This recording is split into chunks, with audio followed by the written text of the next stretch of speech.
and welcome to Let's Get Cooking Healthy and Delicious, episode 4. I'm Daniella, your dietitian, and today we're going to be talking about hypertension, which is high blood pressure. Hypertension is a health problem that's very common in older adults. It happens as your body's network of blood vessels, known as the vascular system, changes with age and arteries get stiffer. And this can be true for anyone, even if you follow a heart-healthy diet and you feel just fine. So you may have heard of something called the DASH diet, dietary approaches to stop hypertension. It's a very common diet that's used to lower blood pressure. Other people choose to follow a vegetarian or Mediterranean diet. As a whole, it's what we're eating that makes a difference, not necessarily going on a diet. So what can we do to lower our blood pressure and help with hypertension?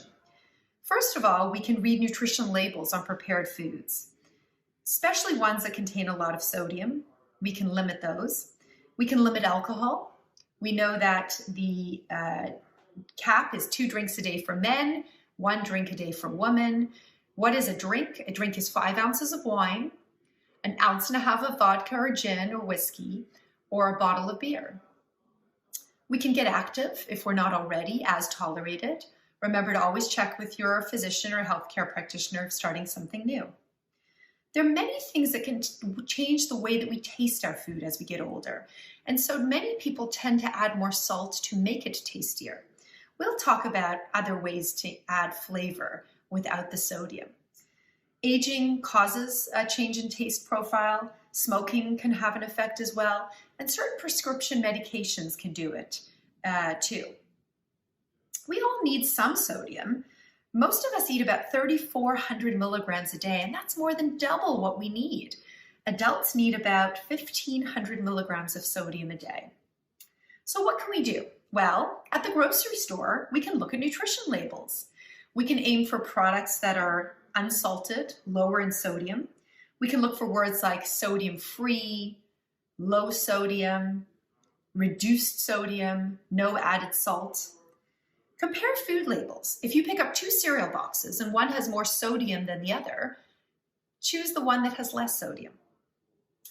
We can look at the percent DV. So percent DV stands for daily value. A general rule of thumb is if it's higher than 15%, it's got a lot of sodium. So aim for ones that have less than 15. At home, we can prepare our foods more often. Use little or no salt. Make your own soup, sauces, and salad dressings. Enjoy more fruits and vegetables. Fresh and frozen fruit has no added salt. And if you do any canned, just make sure you rinse it through with water. Cook pasta, rice, or hot cereals without adding salt.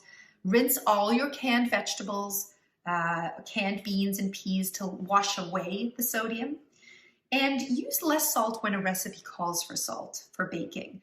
Taste your food before you add the salt. When we're eating out, ask for gravies, sauces, salad dressings on the side. This will cut down on a lot of sodium that's often found in these sauces. Flavor your food with lemon or pepper instead of salt. Ask for your meal to be cooked without added salt, or MSG, which is monosodium glutamate, often used in cooking at restaurants. And you can always check the nutrition information on your menu item before you order on the website. So today we're going to be making a low sodium, DASH approved, or dietary approaches to stopping hypertension approved meal or snack.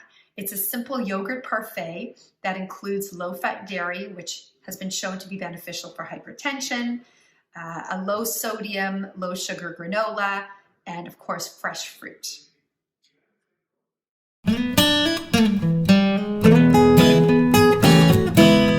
A delicious, simple yogurt parfait.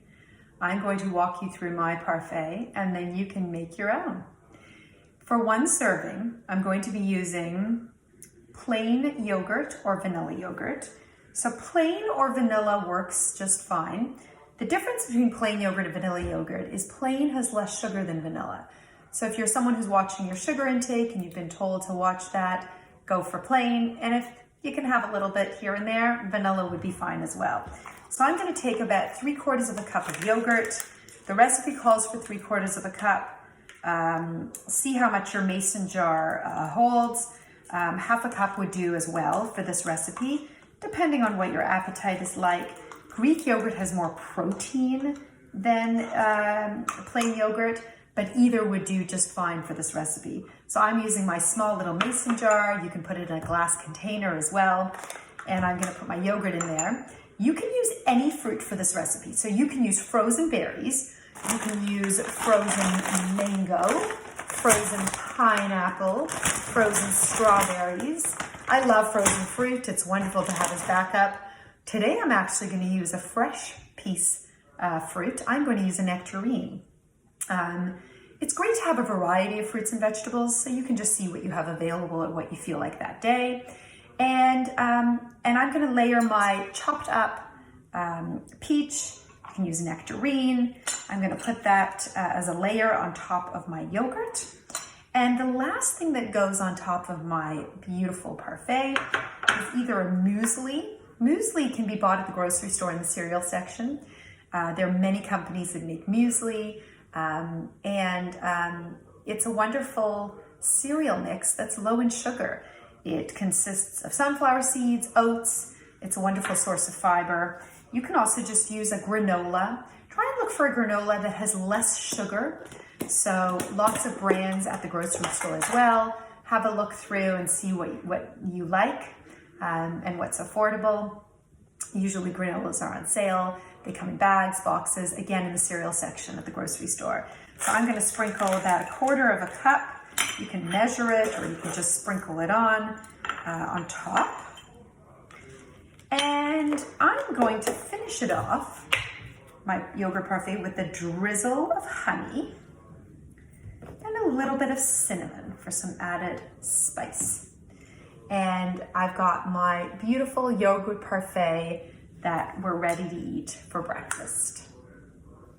I hope you've had a chance to make your yogurt parfait, or you'll make it next time you're looking for a quick meal or snack. A couple of tips for today. Please remember that instead of salt, try to flavor your foods with fresh herbs, spices, salsas, chutneys, and healthy sauces if sodium is an issue for you. Here are some common herbs and spices in foods that foods complement. Other tips to give food a boost. One way is to vary the texture and temperature of foods at one meal. For example, the low-fat yogurt with a crunchy cereal, the granola that we used in our parfait, adds a lot of texture and temperature. And that's wonderful if we're looking for some tastier options without the sodium. The cold fruit helps as well. Use color to add appeal. Did you know that when we eat with our eyes first? So if something's colorful, reds, yellows, purples, it makes us want to eat the food and increases our appetite.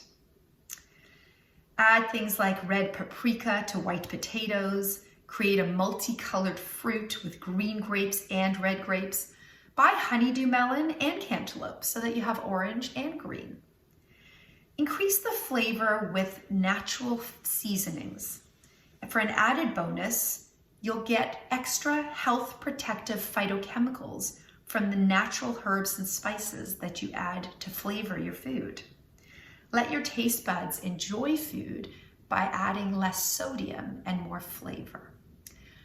Thanks for joining me, and I wish you a day filled with healthy eating.